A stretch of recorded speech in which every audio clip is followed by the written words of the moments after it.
Hello, I'm Nathaniel Robinson, and I'm a violinist and researcher. And today I will confront a long-standing violin folklore, the myth that Cremonese master luthiers, particularly the Guarneri family, built their instruments from centuries-old wood. This myth suggests that makers like Andrea Guarneri, his sons Pietro of Mantua, and Giuseppe Filius Andrea, in addition to his grandson Giuseppe del Gesù, used wood seasoned for hundreds of years, contributed to their violin's legendary sound. I will debunk this claim using hard dendrochronological evidence, the scientific dating of wood by its tree rings. By examining the actual wood of 17th and 18th century Guarneri instruments, including case studies like Paganini's Il Cannone and the David Heifetz del Gesù, we'll see that the timber in these violins was fresh by historical standards, often cut down only years or decades before use, not centuries. I will also discuss why the centuries-old wood legend persists, touching on the romance of the fine violin market, dealer appraiser influence, and human confirmation bias. Ultimately, dendrochronology provides definitive proof to separate fact from fiction in the Guarneri legacy. To understand the evidence, a brief overview of dendrochronology is needed. Dendrochronology is the scientific method of dating wood by analyzing its annual growth rings. Every year, a tree grows a new ring by measuring ring widths and matching patterns to reference chronologies. Researchers can then determine the exact calendar year of each ring. The youngest outermost ring on a violin spruce soundboard tells us the earliest possible date the tree was cut down, essentially a terminus post quem in Latin for when the piece of wood was cut. For example, if the youngest ring is from 1735, the tree was cut down sometime after, likely very soon after 1735, since usually the bark and a couple of outer rings are lost in harvesting and carving. Dendrochronology is non-invasive, no damage to the instrument is done, and it has become an essential tool for violin research and authentication in recent decades. In this context, dendrochronology evidence will show the wood of Guarneri instruments was not from the distant past. Instead, it correlates closely with the maker's own lifetimes. This method will be our lens for separating romantic myth from historical reality regarding wood age. Let's begin with Andrea Guarneri, the patriarch of the Guarneri family and a Cremonese master who worked in the mid to late 17th century. According to the myth, some appraisers push, one might expect Andrea's violins to contain wood centuries older than the 1600s. Science, however, tells us a very different story. For Andrea's instruments, the tree ring evidence shows the wood was contemporary to his era, not ancient. Dendrochronological analyses provide insight into the materials and timelines of Andrea Guarneri's violin making. This implies Andrea Guarneri used freshly seasoned wood, not medieval timber. In fact, the overall dendro data on Andrea Guarneri's violins and violas consistently place the wood's growth in the mid to late 17th century, as seen in the example of the Schoenfeld instrument circa 1676.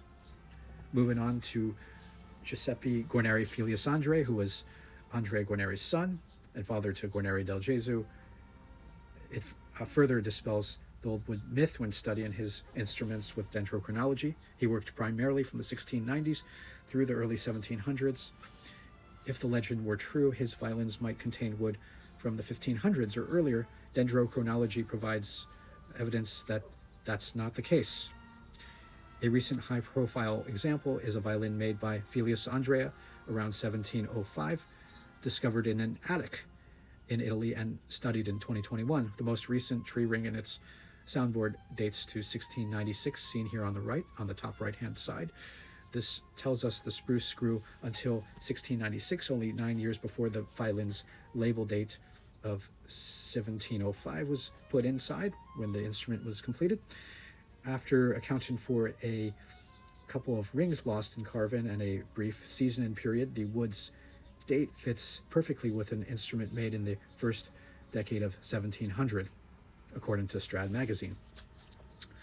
In other words, Guarneri Filius Andrea was using wood cut down in the 1690s, practically green by mythic standards. Even more compelling, that 1696 dated wood was found to match another known Giuseppe Filius Andrea instrument. In fact, dendrochronology identified it as a twin from the same tree as an already documented Guarneri violin.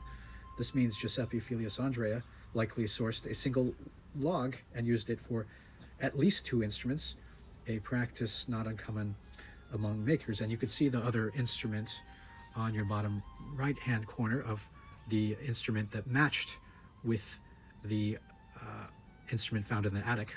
It has the same exact soundboard with the same contents of the log that was used for both instruments' soundboards, which I find quite fascinating. So an identical match. Next, we move to Pietro Guarneri of Mantua, who is the son of Andrea Guarneri. He was the eldest son of Andrea and left Cremona for Mantua in 1680 or so, working roughly from the 1670s throughout the early 1700s. Pietro of Mantua's instruments also debunk the idea of centuries-old wood stockpiles. A fine example is the circa 1690 Pietro Guarneri of Mantua violin, seen here from Tarisio. Thank you, Tarisio, for your great photographs. And dendrochronology analyzed the soundboard to come from 1684, so about 6 years before this instrument was made. The wood was sourced, and it also significantly matched with the same wood used in an instrument by Antonio Stradivari that is in the possession of the Royal Academy of Music, and that violin was dated 1699. The statistical correlation was so strong that the analyst concluded both instruments' tops likely came from the same tree, just like the other Giuseppe Filius Andrea instruments on the last slide. So that's quite something, that both the Stradivari and a Pietro Guarneri shared the same wood source. Moving to the next maker of the Guarneri family, also named Pietro Guarneri, but he spent most of his time in Venice and was the son of Giuseppe Filius Andrea and thus Del Gesu's elder brother. Looking at his instruments provides further dendrochronological evidence supporting this claim. Pietro settled in Venice in 1717, coming from Cremona, and crafted quite a few violins and several cellos through the mid-18th century. Given his later timeline, one might wonder if he ever used particularly old wood. Dendrochronology shows his materials were still of recent vintage relative to his making dates. Consider a notable Pietro of Venice cello from 1735, shown here on your bottom right, the Schoenfeld Ex Sova cello. Its top is made of two spruce halves with the youngest growth rings dated 1701 on one side and 1688 on the other. The trees for this cello were grown until 1701 and 1688 respectively, meaning Pietro used wood roughly 34 to 47 years old, not hundreds. Even a half-century gap, as with the 1688 side, is an outlier. It represents a long stored piece of wood by violin-making norms, yet it's still far short of centuries. Many of Pietro's instruments show much shorter intervals between the two sides of the top plate. For instance, a violin of his circa 1730 has a youngest ring of 1732, implying he was using a very freshly cut log of wood for his violin. Pietro Guarneri of Venice's dendro records show last ring dates in the late 1600s to early 1700s, matching or just preceding his working years. Now moving to Pietro Guarneri of Venice's younger brother, Giuseppe Guarneri del Gesu, who was perhaps the most famous maker of the family for his violins. We look at two instruments here, One was owned by Paganini on the left, and the other on the right was owned by Jascha Heifetz, and they used these instruments throughout their careers. So Peter Klein, the dendrochronologist, determined the youngest tree ring of Il Canone, Paganini's violin, was from the year 1735, and it was put together in 1743. So that means Del Gesù sourced wood that was 7 to 8 years old, if you do the math. And then for his 1742 instrument that was played on by Jascha Heifetz, the tree rings show that one half of the top came from 1701 and the other from 1734 or so, and the instrument is dated 1742. And then on the following slide, we look at the Bariote instrument by Giuseppe Guarneri del Gesù, dated 1744, with tree rings from 1678 and 1732. And then also this 1742 Allard del Gesù violin has rings through 1736. So that suggests Del Gesù was using very fresh wood as well. And studying the 150 or so Del Gesù violins that still exist today, none show wood from centuries before. So we can conclude that Del Gesù's wood came from the late 1600s through the 1730s, debunking any notion he relied on ancient timber. All Guarneri family instruments analyzed show wood dated within maker's own era, typically within 0 to 50 years of making. Andrea Guarneri's instruments showed rings from the 1660s through the 80s, contemporary to his time. Giuseppe Filius Andrea also had similar results when testing the dendrochronology, as did Pietro Guarneri of Mantua, Venice, and Del Gesù. So we can conclude that no centuries-old wood was found. Just from my individual research, and this is from material that's available publicly online, the biggest gap between the make and date and the age of the wood used by a Guarneri family maker was 66 years, which is very short of a century or multiple centuries. So I believe the myth has been busted with this evidence that the Guarneri family used wood from the 1500s or earlier. Dendrochronology would show this, but it does not. Now, why do myths persist? And I came up with a few conclusions. Firstly, romance. The idea of violins made from ancient wood is alluring and it adds mystique. Secondly, market hype.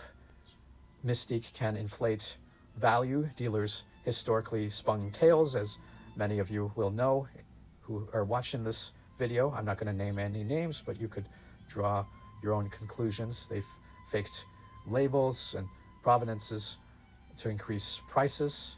There are various stories about individuals on Teresio.com that did this in the past. You can go there and do your own research. I'm not going to call anyone out. Thirdly, dealer expert influence. Not challenging the lore until science came along.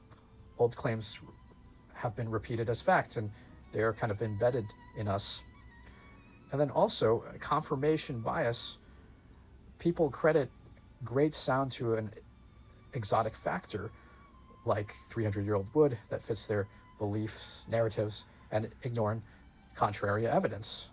So I've come to the conclusion that dendrochronology sets the record straight. It's the only logical thing out there to really date wood before the digitized era, where we have more records readily available to us. Guarneri's used reasonably seasoned wood according to the data, but not centuries old wood. Their genius was in craftsmanship, not a secret stash of ancient timber from the mini ice age. It's important to embrace the facts. These violins are masterpieces of human skill and quality materials. No magic shortcuts were used here. The real story, I think, is impressive enough without the myths. Science and scholarship have upheld the true legacy of Cremonese masters, and they strip away myths and allow us to appreciate their work based on reality. So I hope you like this video. Comment, subscribe, and be sure to like the video if you like it. And I hope you have a wonderful day wherever you are.